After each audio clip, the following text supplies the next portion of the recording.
This scenario, the battle for Montelimar, is another one designed exclusively for head-to-head, and I'll be playing it against an old friend and opponent of mine. He's the Axis defenders, and I'm the Allied attackers. The objective area is surrounded by tree lines, and relatively large tracts of open ground in between. It's decent tank terrain, but better anti-tank terrain. The initial attacks will be made by dismounted company of armored infantry, attacking generally on the left side of the road, supported on the right side of the road by a platoon of dismounted armored engineers. Tanks are in support of both. At the edge of the map, I also have a light tank platoon supported by a handful of tank destroyers, which will be acting as a distraction force and be launching feint attacks on my enemy's supply lines. The battle kicks off with me launching pre-planned barrages against tree lines layered in front of the town, hopefully to suppress any anti-tank defenses while my infantry and armored teams move up.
Flanking up the left tree line, coupled with frontal firepower and an excellent attack being made by the engineers and assault guns on the right, resistance in the tree line crumbles quickly, and only a handful of survivors pull back out of the tree line and into the town proper.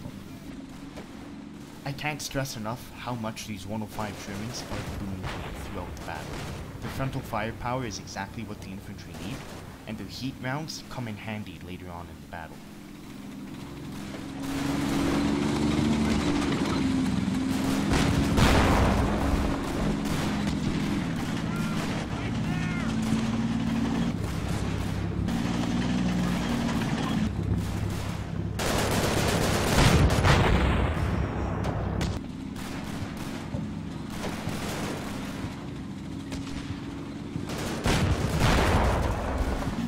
Meanwhile, on the far right flank, the feint attack begins and gets off on the wrong foot.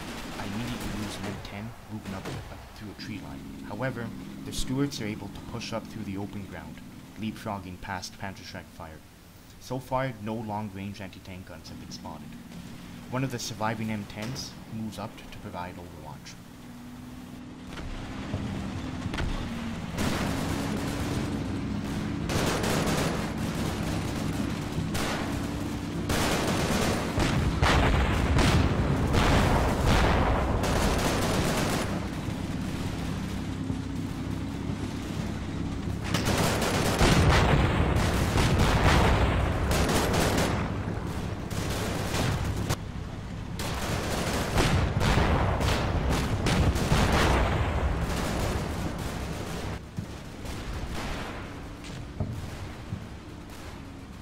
As my feint attack moves up the right flank, they run into a series of wooden bunkers and dug-in infantry. There's no long-range anti-tank support for them, so I decide to try and force the situation despite having a tank-only force, using the M10 to cover and leapfrogging my Stuarts, and charging close and make good use of the canister shot, knocking out every bunker and routing the majority of the enemy infantry.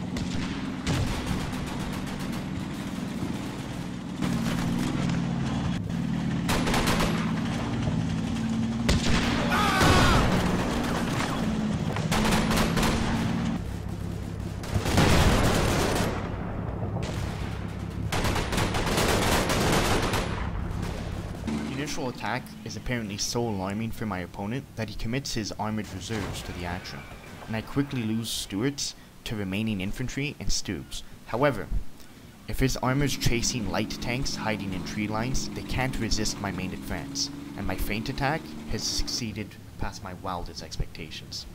I deploy my Stuarts into tree lines and hope to take out as many of the encroaching armor as I can.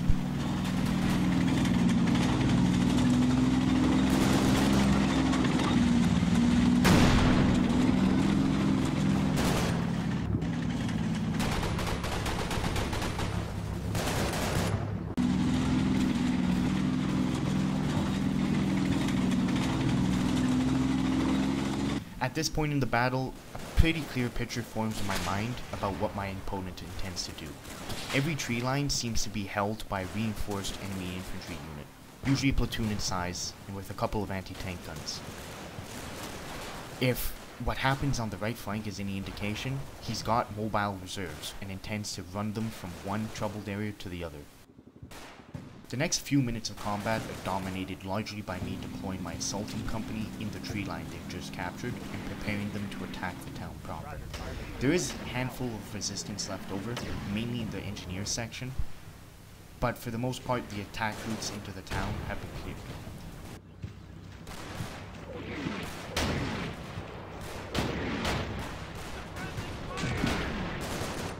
Meanwhile, back on the far right flank, my enemy's armored reserves continue to approach, but they're moving around tree lines rather than through them, and quite a few of his tanks are still bundled up. It's a costly mistake, and I capitalize on it.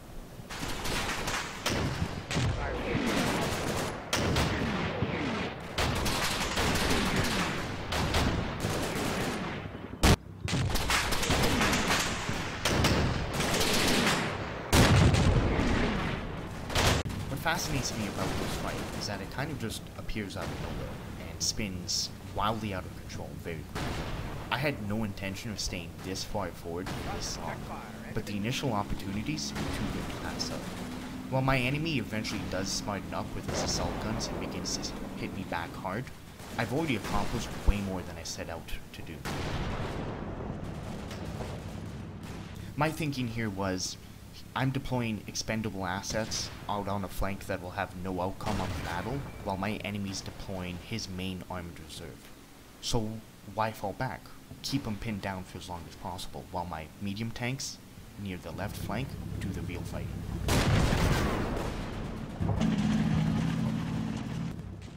Unfortunately, the hunch that my enemy's using all his armor as a mobile reserve proves incorrect, and there's at least one Stug out on the left trying to resist my advance.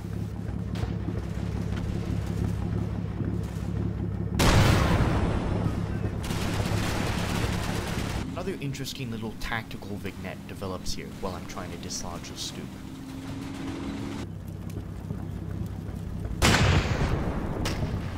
It's often hard to remember that a tank is basically an individual squad, and you should maneuver a tank platoon very much like a rifle platoon. And in this instance, I do so, using a secondary tree line as a base of fire, with 3 Shermans pumping out smoke and HE, while a 4th Sherman flanks around the Stug to its right.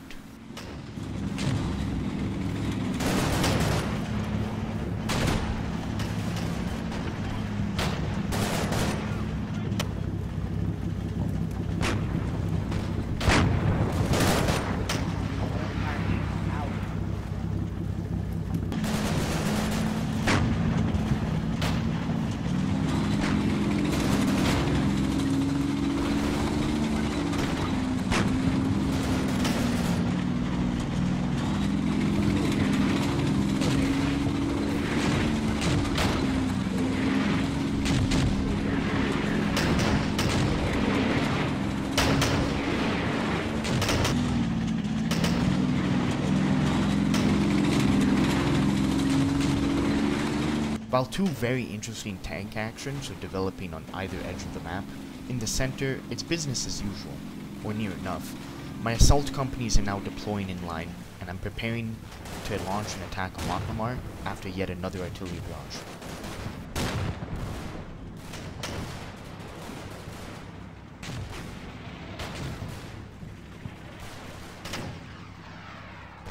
left, that little tank action concludes when my enemy realizes he's being flanked, and he wisely chooses to pull his stoop back. My opponent seems to be having a moment of clarity all across the board. He's pulling out his tank reserves from the little scrap of its turrets and trying to redeploy them to the center, across a largely open field. However, I have excellent hull down positions with which to put this field under fire, and I interdict his reserves as best as possible. While I'm not sure why he's doing it, it's certainly welcome. That stoop that he so wisely pulled back, he immediately roars right back into the tree line, and it is promptly knocked out by my flanking Sherman.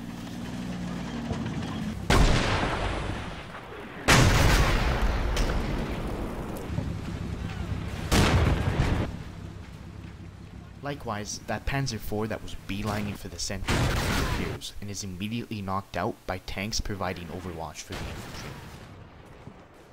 My opponent begins moving large groups of infantry into the woodlines around the town, in what I expect is an effort to avoid the massive amount of artillery fire I've been putting down on the houses. However, as they're moving through the open ground like this, they open themselves up to long-range machine gun fire, and I begin to get early casualties.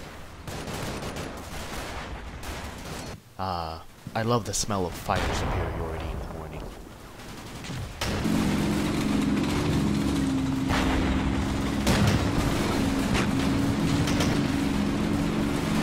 Fire perfect.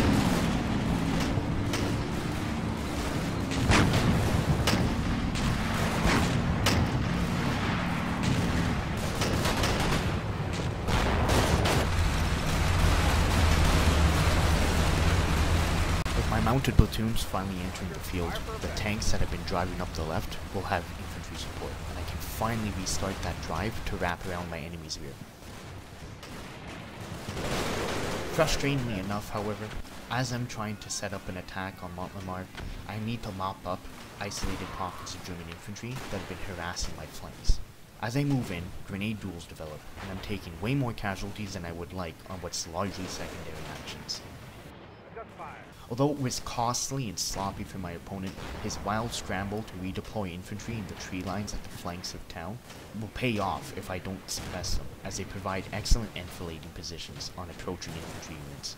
To this effect, then, they're hammered by 105 howitzers.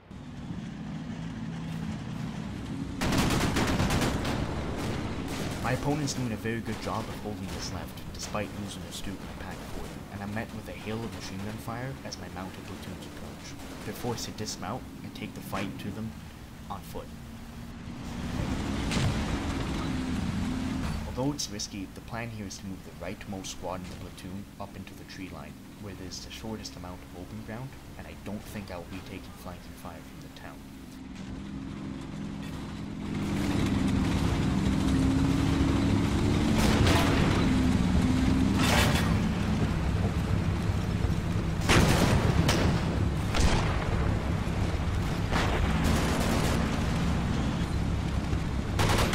Despite all the frustrations on the left flank, I have to admit my attack into the center of town has been unrelenting.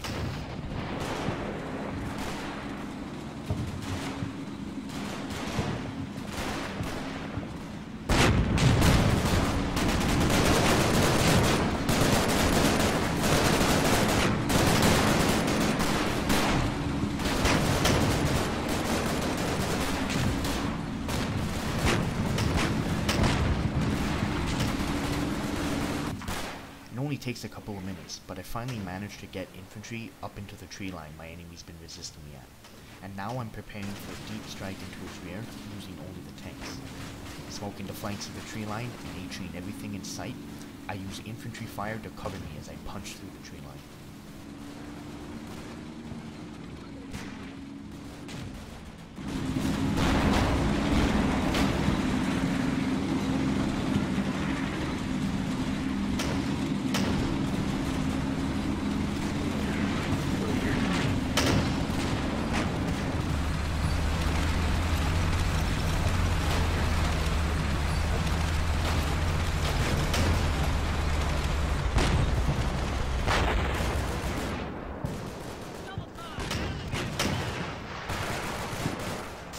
Fire for effect, over.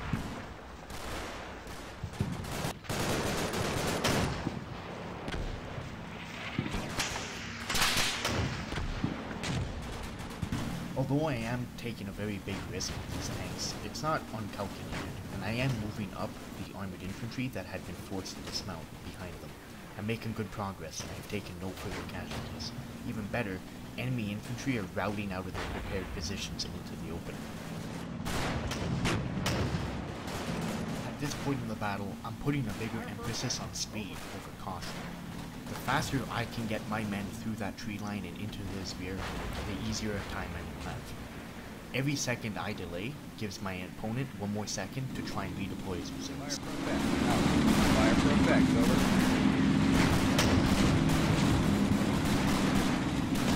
Thankfully, my tanks don't come under close-in infantry attack as they push through the tree line.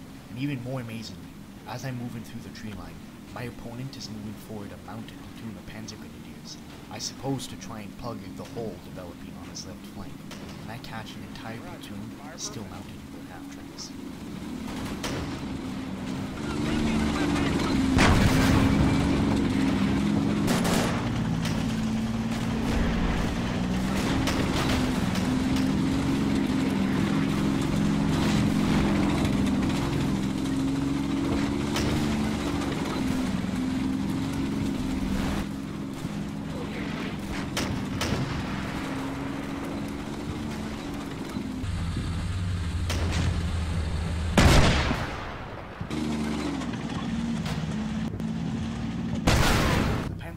Out on the left must have been part of a bigger reserve, because in the center, a Panzer IV reappears, swiftly knocked out by Overwatch insurgents.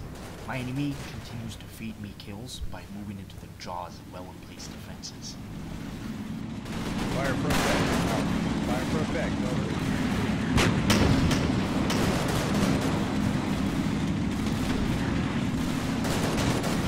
Fire for effect, over.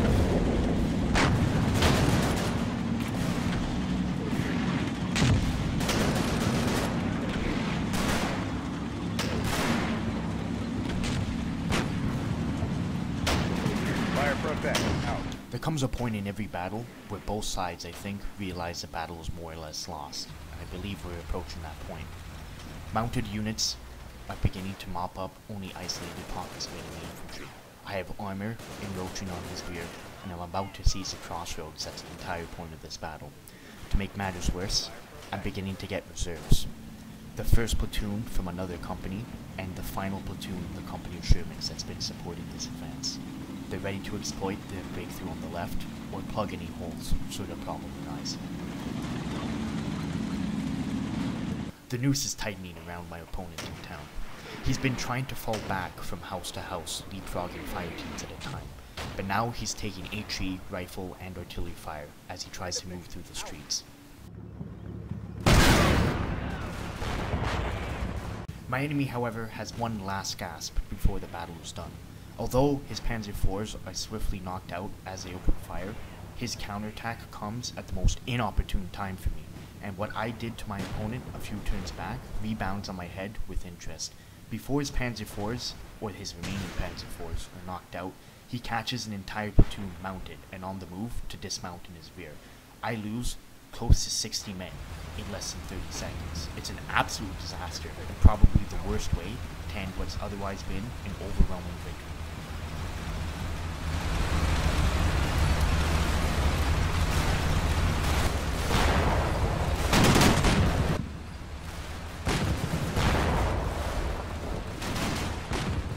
Although this counterattack is clearly too little too late, my opponent's been learning very hard lessons throughout the battle, as this is his most well put together counterattack. He's leapfrogging his tank platoon in sections, he's popping smoke. He's getting those first shots in before my overwatching forces can intervene. And he causes the majority of my casualties in less than a minute. It's an impressive performance, and if he had done this earlier, I probably would have lost the battle.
This last gasp counterattack by my opponent, while immensely frustrating, isn't backbreaking, and I'm forced to commit the newly arrived reserves to plug the hole and continue the attack.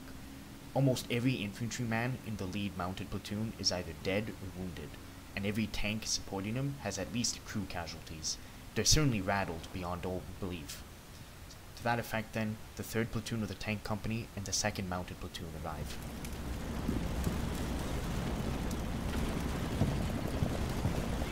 What's left of the original attacking force is providing overwatch, having retreated into the tree line they were attacking out of. This time, the attack goes my way, and what's left of my enemy's tank reserves are swiftly knocked out.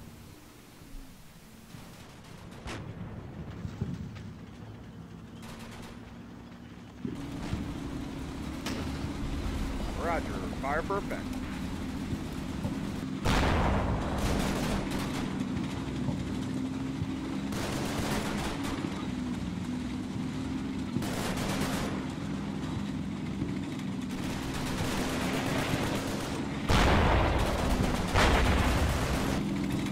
Fire for effect. Over.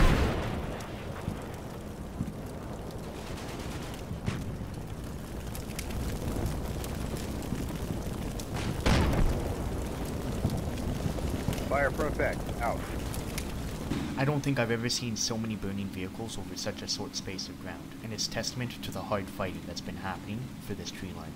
My opponent, to his credit, realized the importance of what I was trying to do early on, and strained every nerve to prevent it from happening.